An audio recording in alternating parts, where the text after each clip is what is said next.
오늘 오전 제주 하늘을 수놓은 무지개 영상 어떻게 보셨습니까? 코로나19로 모두가 힘든 요즘 우리에게 주는 응원의 메시지가 됐으면 좋겠습니다. 계속해서 짤막대담 이어갑니다. 어제도 친절한 K를 통해 전해드렸지만 최근 4.3 특별법 개정안에 대한 국회 심사 과정에 관심을 기울이시는 분들 많으시죠? 그런데 정작 제주에 있는 4.3 유적지정비 등 우리가 손을 놓고 있는 건 아닌지 묻지 않을 수 없는데요. 오늘 짤막대담에선 제주 4.3과 일제 유적지 등을 실태조사한 제주 다큐투어 백가윤 대표 모시고 이야기 나눠보겠습니다. 안녕하십니까? 네, 안녕하세요. 네, 대표님 먼저 유적지 얘기를 하기 앞서서 국회 4.3 특별법 개정안인 국회 상임위 법안 소위를 넘지 못했거든요. 어떻게 평가하십니까? 네, 사실은 이 4.3 특별법 개정안에 대해서는 지난 국회 때부터 계속 유족들이 끊임없이 요구해왔던 그 부분이기도 한데요. 네. 가장 쟁점이 되는 배보상 문제에 대해서는 이제 여야 간에 크게 이견은 없는 것으로 알고 있습니다. 네. 그렇지만 막대한 예산이 들어가는 만큼 이 구체적인 세부 기준에 대해서 정부 쪽에서 논의를 하고 있는 것으로 알고 있고요. 잘 아시는 것처럼 10월 16일부터 지금 현재 이 순간까지 매일 국회 앞에서 유족들과 4.3 관련 단체들이 1인 시위를 이어가면서 특별법 개정을 촉구하고 계십니다. 당장 다음 주 화요일 24일에 행안위 법안 소위가 다시 열릴 예정인데요. 네. 이런 유족들의 바람을 잘 들어서 반드시 이번에는 통과시키기를 기대하고 있습니다. 네, 그럼 이제 본론으로 들어가서요. 최근 제주 4.3이랑 일제 등 근현대 유적지에 대한 실태조사를 하셨잖아요.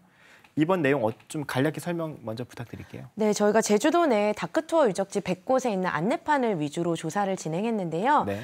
주로 안내판이 있는 곳에서는 그 안내판의 내용과 현재 훼손 여부, 실태 현황 같은 것들을 조사했고요. 안내판이 없는 곳 같은 경우는 유적지가 남아있는지 여부와 네. 그리고 실제 그 유적지의 소유주가 누구인지를 판단해서 향후 도나 민간에서 그 유적지를 매입해서 안내판을 세울 수 있는 또 그 기초 자료를 마련했습니다. 그럼 이번 조사는 어떻게 하게 되신 거예요? 저희가 지난 3년 동안 기행을 진행하면서 다크투어를 네. 이제 찾아오신 많은 분들이 실제로 현장에서 지적해 주신 부분들이 있었습니다. 네.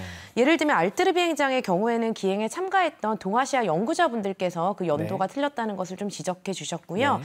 또 점자 안내나 영화 안내판의 오류 같은 경우는 함께했던 이제 외국인 참가자들이 지적을 해주셨는데요. 이제 이러다 보니까 좀 이 안내판을 체계적으로 조사할 필요성을 느끼게 됐고요. 네. 코로나19를 맞아서 개별적으로 또 관광을 하시는 분들이 많다 보니까 또 이 안내판의 중요성이 더 높아지지 않았나 생각합니다. 이번에 조사 대상이 한 100곳 정도 됐잖아요. 네. 선정 기준 어떻게 정하셨습니까?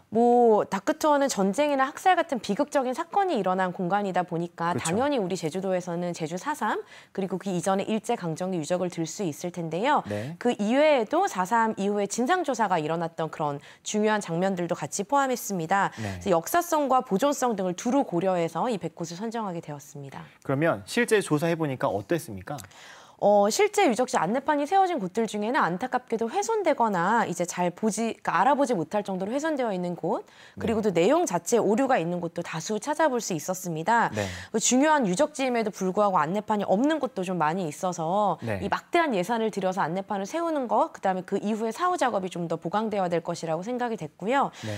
좀 안타까웠던 거는 유적지 모두에 있어서 이 시각장애인을 위한 점자 안내나 저시력자들을 위한 음성 변환용 코드가 부재했습니다. 그리고 실제로 이동약자 접근성이 좀 어렵기도 했고요. 네. 그래서 모두가 평등하게 차별 없이 즐길 수 있는 그 다크투어 유적지는 아니지 않나라는 생각을 하게 되었습니다. 그렇군요. 그렇다면 이번 조사 과정에서 가장 문제점이 있었다라고 생각되는 유적지가 있나요?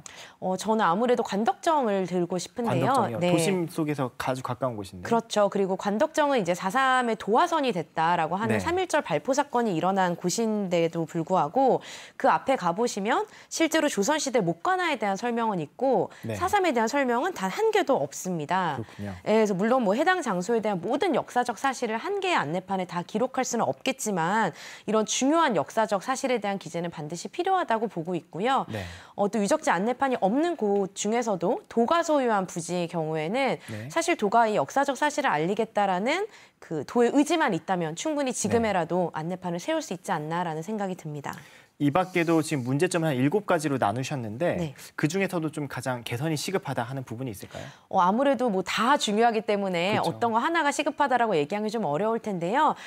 그나마 제일 빨리 도 차원에서 해결할 수 있는 거는 훼손된 안내판을 복구하는 것이라고 생각이 듭니다. 네. 글씨가 벗겨진 곳 같은 곳을 복구해서 알아볼 수 있게 만드는 작업이 우선시 되어야 될 거라고 생각합니다. 그렇군요. 그렇다면 이러한 이번 개선 지적된 것들을 해결하기 위해서 어떠한 노력들이 필요할까요? 저는 도정 차원에서 모든 유적지를 다 관리하기는 어렵다고 생각하기 때문에 도민 참여형 다크투어 유적지 안내판 관리 시스템을 구축할 필요가 있다고 생각합니다. 사실 안내판에 문제점이 발견됐을 때도 어디에 이걸 제보해야 될지 모르는 경우가 대다수인데요. 이런 것들이 마련된다면 실제로 모두가 함께 만드는, 함께 지키는 다크투어 유적지가 되지 않을까 싶습니다. 네, 끝으로 아주 짧게 전하고 싶은 말씀 있으세요? 네, 저희 보고서의 내용을 보고 싶다고 하시는 분들이 많이 계시는데요. 저희 웹사이트에 오시면 언제든지 보실 수가 있고요. 또 이 방송을 들으시는 도민분들도 주변의 유적지들을 유의 깊게 좀 살펴보셔서 잘 지켜나갈 수 있으면 좋겠습니다. 네, 알겠습니다. 오늘 말씀 여기까지죠. 너무 감사합니다. 고맙습니다.